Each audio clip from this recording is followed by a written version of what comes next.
I had the very special opportunity of doing some marketing on behalf of the Tailwaters Lodge in Bristol, Virginia, and on occasion I get to do fun adventures for fly fishing as well as outdoor recreation. On this particular video, I get to showcase the Virginia Creeper Trail from Abingdon all the way to Damascus. Let's not waste any more time, let's jump right in. Today we're going to be showcasing one of the places you can visit while you're here at the Tailwaters Lodge. Today we're going to drive over to the Creeper Trail in Virginia. This is a trail that's been converted from railroad track to jogging and biking. So without further ado, let's head that way and let's get on the trail.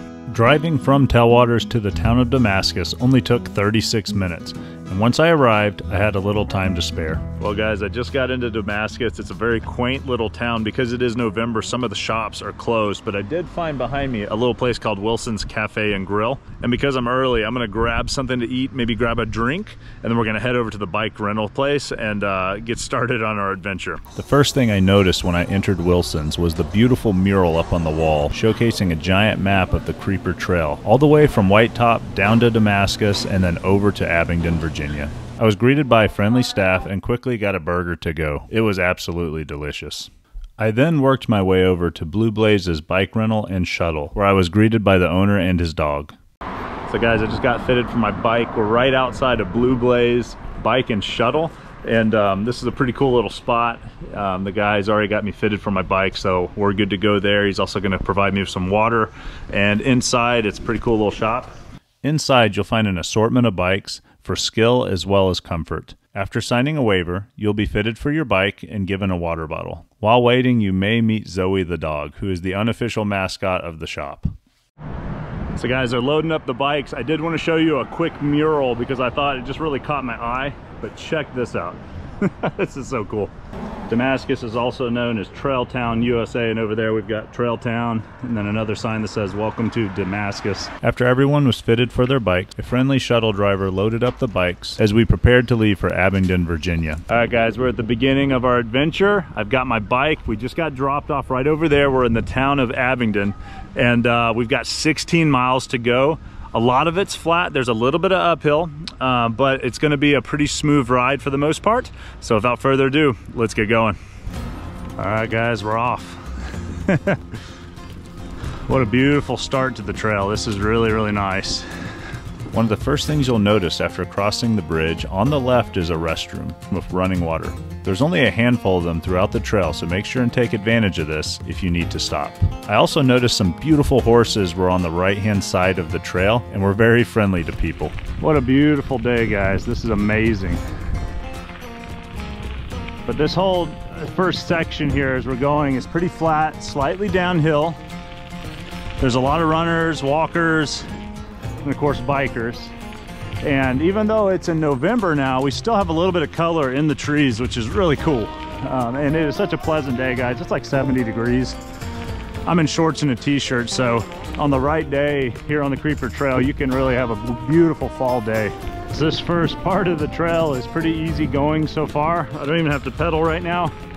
We're just cruising downhill nice and easy.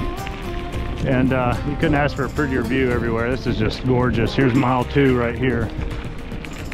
We're going to be going 16 of those today. I finally arrived at the first of 15 bridges on this route, and I was blown away by the beauty of the architecture as well as the scene. In the 1880s, the Virginia-Carolina Railroad was constructed to serve the timber industry in southwestern Virginia. It was nicknamed Virginia Creeper due to the slow speed of the trains climbing steep grades. In the 1900s, the railway was later taken over by Norfolk and Western Railway and continued to operate, transporting timber, iron ore, and passengers. In 1977, the railway ceased operations due to declining use and profitability. By 1981, the U.S. Forest Service acquired the right-of-way and converted it into multi-use recreational trail. Right over the creek. That is so cool. That's a beautiful little cabin right there. It'd be wonderful to live on the trail like this.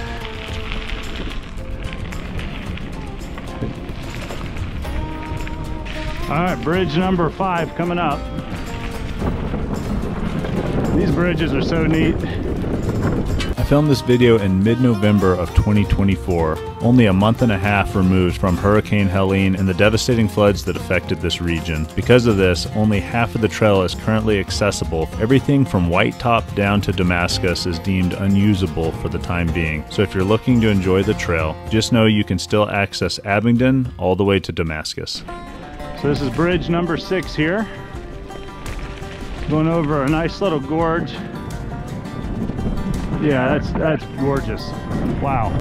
These crossings span over creeks and provide a reminder of the trail's railway origins. Along the way, there are several historic trestle bridges that offer great photo opportunities. This particular route meanders through beautiful farmland, rolling hills, and wooded areas. Expect scenic views of pastures, wildflowers, and small creeks. You'll often spot wildlife such as deer, birds, and even turtles near the streams. When it comes to elevation, this section is mostly downhill to Damascus with a gentle grade. That makes this route perfect for beginners.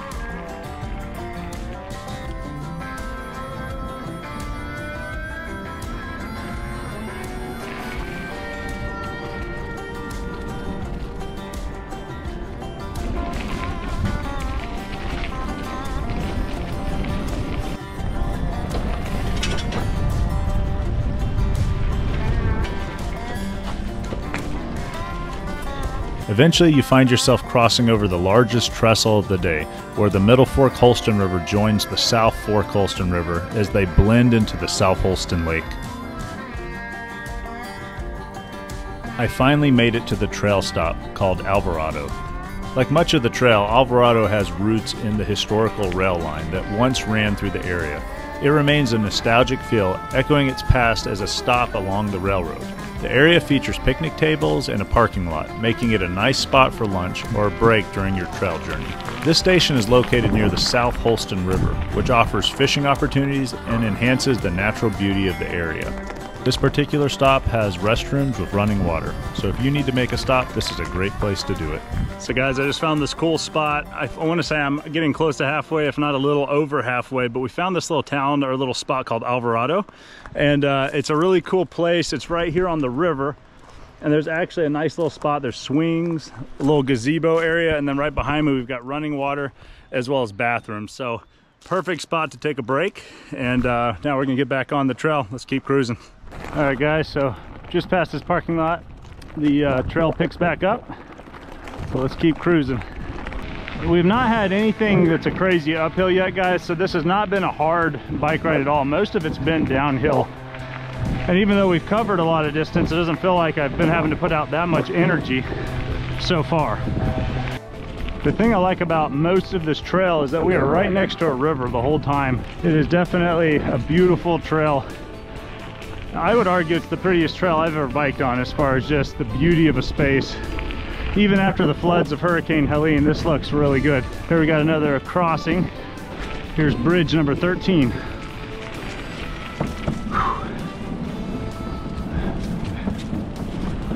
Heartwood Farm, this is beautiful, guys. Here we go, back down the hill. It's one of those trails where you can just kind of go at your own pace. There's not a ton of people around, and if there have been times where I've wanted to go fast and I've gone fast, and other times where I just want to kind of cruise, not exert much effort, and it's perfect for that as well. It's just like a really nice, well thought out trail. Everything's marked well. So guys, I just passed the mile 10 marker, so we're definitely making good on time now. We're cruising. The trail is flattened out now, so past Alvarado it gets kind of flat, so I lowered into lower gear. Here's the 15th bridge coming up. Yeah, I didn't realize there were so many bridges on this trail. It's been so long since I've been here, I had forgotten the beauty of this place, but it is just such a fun bike ride. Wow, look at the beauty of that turn in the river. Check out these cows, guys. This is cool. A lot of the trail is surrounded by farmland, and there's a lot of cattle. What a beautiful spot, guys. Let's pull over real quick, take a look at these cows. Because they are right here. I'm sure they're used to lots of bikers, but it's just neat to see them all. Look at the way the light's just broken up by the sky right now. Just a beautiful, beautiful spot. All right, well, I'm gonna get a drink and we'll keep moving. I can tell you that being on the Creeper Trail is a very peaceful experience. It's not the type of trail that necessarily is rated for intensity as much as just a cruise, but the scenery you get, there's just quaint spots everywhere. I think that's what's so appealing about coming here. All right guys, we've started our first uphill, so I'm going to lower the gears just a little bit, and let's see how long the uphill goes for. I don't think it's very long. The guy at the bike shop told me that there would be some uphills. They're not strenuous at all, which is good. And so far, if it's just a gradual uphill like this, we're going to be just fine. So at the moment, not too bad. I want to say we're probably about 4.5 miles from Abingdon. So we're getting there. One thing that's notable about sections of this river is Hurricane Helene came through about a month and a half ago. And you can see it came up to the trail here, the way that we've got the flood damage. They've done a lot of chainsaw work to make sure this pathway is clear. But the pathway is good, but you can see the damage and the wreckage right here. You can tell it got about, I mean, it probably got 10 feet or higher. You know, look at the debris up in that tree right there.